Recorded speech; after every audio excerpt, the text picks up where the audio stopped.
So I'll be presenting this talk, which I've titled "Building Higher Spin Loops from Spin One Loops," and you will get to know why I've titled it this way.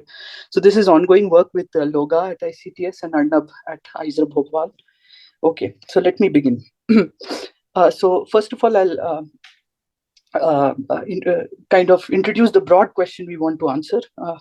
Then I'll present. Uh, I mean, by broad question, I mean why higher spins? Why are we looking at higher spins, and why are we looking at loops? So that I will answer. Then I will present some results from a preliminary calculation which we did, but then we generalized this calculation, and in the generalization, we actually found an elegant simplification which can be applied to the preliminary calculation also. So I'll be focusing on how what this elegant simplification is, which is related to the title of this talk. And then I'll end by just charting out the road ahead. What do we have to do? Okay, so the broad question is that we seek massive higher spin completions of the standard model of particle physics. So let me just briefly tell you what the standard model is. So the standard model is a quantum field theory, which actually describes 3 out of the 4 fundamental interactions of nature. They being electromagnetism, the weak interaction, and the strong interactions. The standard model actually has particles of spin 0 in it, which you may know, it's the well-celebrated Higgs boson.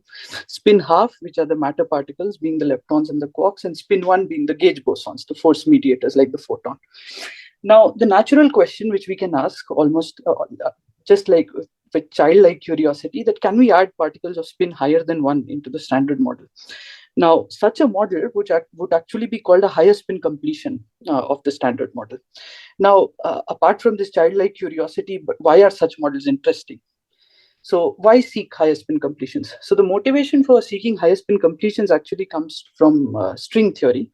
So I'm still learning it, so I may not be very well qualified to answer questions on it, but for the motivation purposes, string theory brings the main motivation. So string theory is a formalism which basically aims to unify all the 4 fundamental interactions. And in its spectrum, by spectrum we mean what particles it has. So string theory has particles of all integer spins.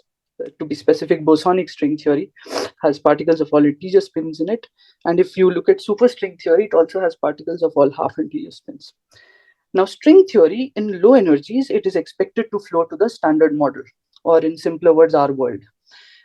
So one expects a series of effective higher spin theories connecting the two, with string theory being at the high energy end and standard model being at the low energy end. So this is a nice motivation to look at higher spin completions. That can we kind of systematically add higher spin particles to standard model to finally get to some theory like string theory. So let us sharpen this question a bit. When one looks at bosonic string theory, and as I said, it has particles of all integer spins in its spectrum. If we truncate its spectrum only to a finite integer spin j, then in cross sections, which are observables, which quantum field theory can compute for us, so these cross sections have unbounded high energy growth. So we basically say that the UV behavior, the ultraviolet high energy behavior of this theory is not good. But if you include all integer spins, the theory suddenly becomes UV finite. Not suddenly, but the theory becomes UV finite. So behavior becomes good. So motivated by this, we basically ask that, okay, let us take the standard model and let us couple it to a single higher spin particle, simplest, only one higher spin particle. Then how is the ultraviolet behavior of the standard model altered once we do so? Now, this is the thing.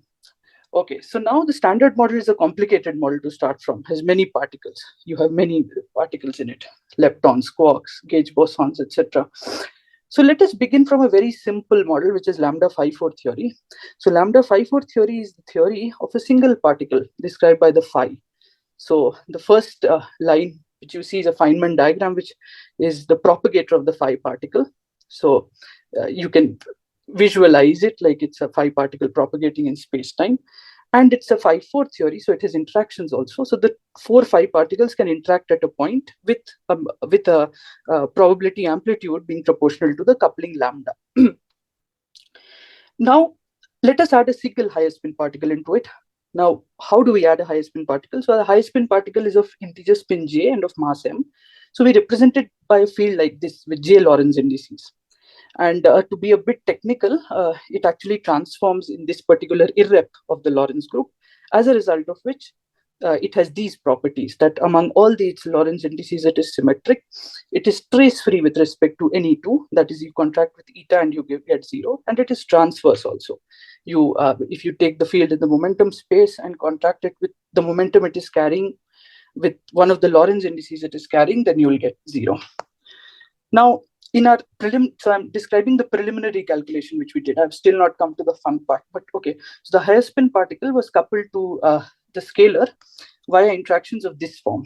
So if you remember, 5-4 theory has just this interaction, but now I add a red particle into it, which is a higher spin particle, and add interactions of this form. So two phi's can come and can go to two higher spin particles. We then asked that, so if you are aware, beta function of a coupling is like a probe into the UV behavior of the theory, how the theory is at high energies. So using the beta function as a probe, we asked, how does the beta function for this coupling lambda actually change once we have added this higher spin particle into the theory? And the answer we found is that the beta function actually receives a negative contribution. And this negative contribution actually shows that the theory's UV behavior has improved. So this was good news. So then, being happy, we kind of generalized the model. And we generalized the model by actually adding interactions of these forms also, where now 3 phi particles can also interact with each other, and 1 phi particle can also interact with 2 phi's. So for example, a single scalar field phi can decay to 2 red phi particles owing to the interaction on the right, which I have drawn. So now with this theory, what calculations do we do? So first of all, we can revisit the calculation of the beta function for the coupling lambda. And second, we can calculate the beta function for other couplings. For example, the cubic self-coupling. We can calculate the beta function for this coupling. Now, suppose we focus on two, that we calculate the beta function for the cubic self-coupling. Now, for that, we will have to compute these loop diagrams. And we want to compute one loop beta function, accurate up to one loop. So for that, we'll have to compute these diagrams. So the first two diagrams actually renormalize the fields, the scalar field phi. And the last two diagrams actually renormalize the coupling, the 3-point coupling. As you see, you have couplings of phi, single phi and two higher spins, as well as two scalars and two higher spins in this. Now, what simplification so this is the stage. Now, what simplification we saw? So simplification is observed in the calculation of these 5 phi square loops, in which you have one black line and two red lines. For example, in this simplification would work for now for the second diagram in the top row and for the triangle diagram. So to explain the simplification, let us consider the simplest loop of this kind, and that is the tadpole. So it looks like a tadpole, that's why it's called a tadpole. Okay, so then to evaluate it, suppose we want to evaluate this using Feynman rules. So we need to know what the vertex factor of this is and what the spin J propagator is. Now the spin J propagator is actually given by this expression. I'll not go into the details, but this is just minus I by k square plus m square plus some complicated object involving these 2J Lorentz indices. And this is basically the symmetric trace-free projector transfers to the momentum k.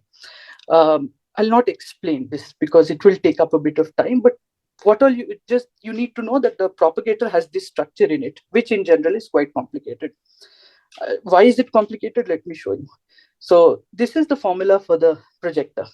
Okay, it looks complicated. I'll show you some specific example.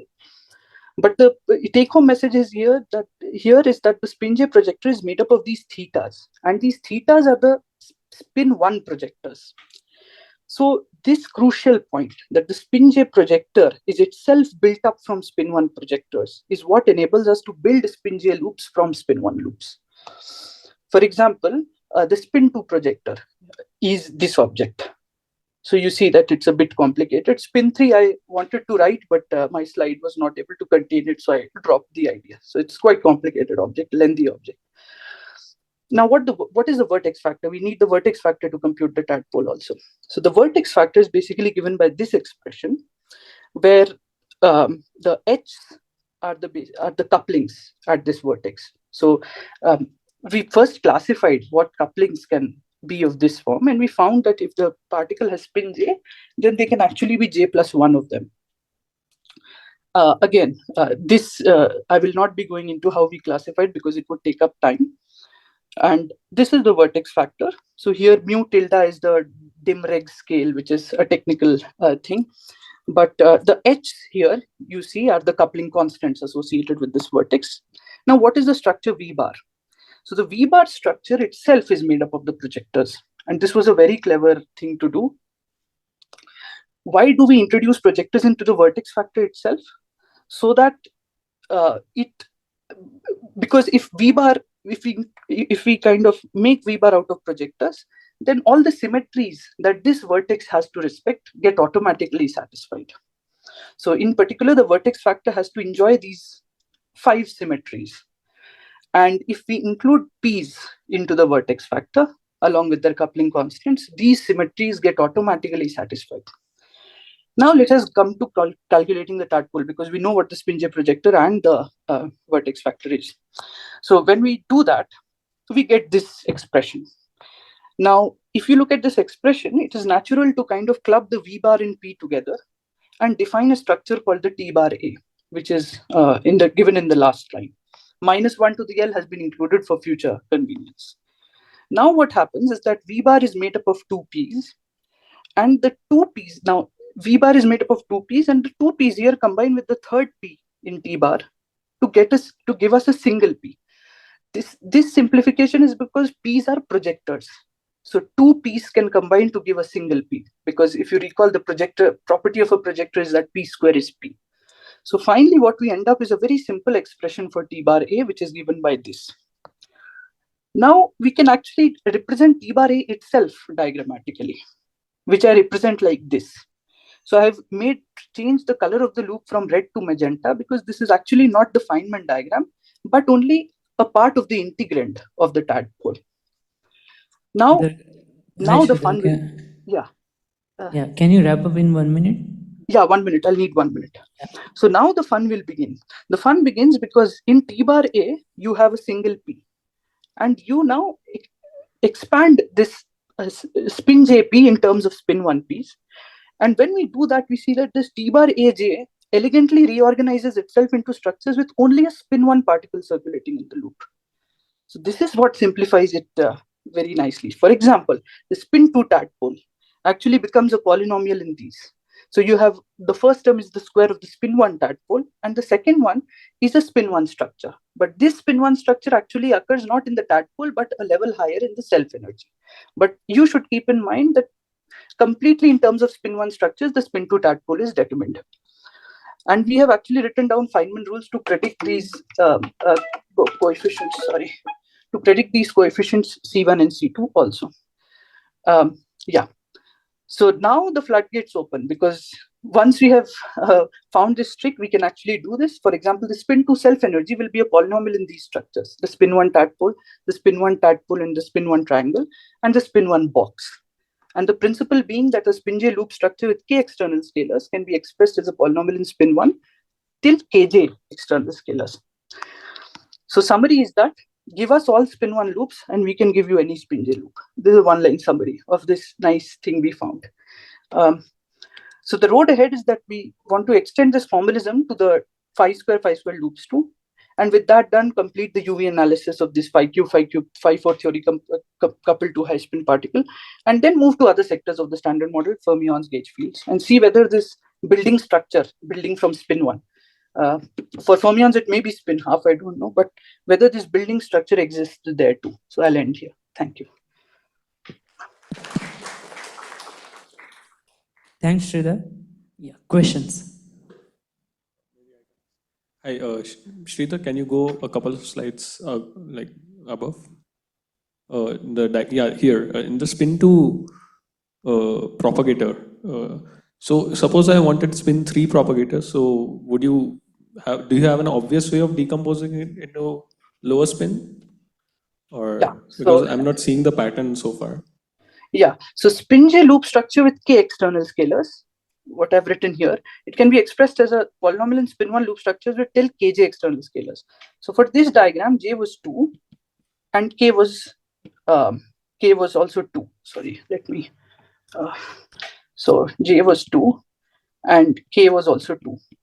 So JK is basically 4. So you can have at most 4 external lines on the right hand side. So here you see there's a power to the 4. So you have 4 scalars here. Here you have 1 and 3 to 4, and here you have 4. So you basically write down everything that is possible and fix the coefficients later? Yeah, and these coefficients are D dependent. So we have written down rules for predicting these coefficients also. I see. So let's thank Shridhar. Okay, thank you. Thank you.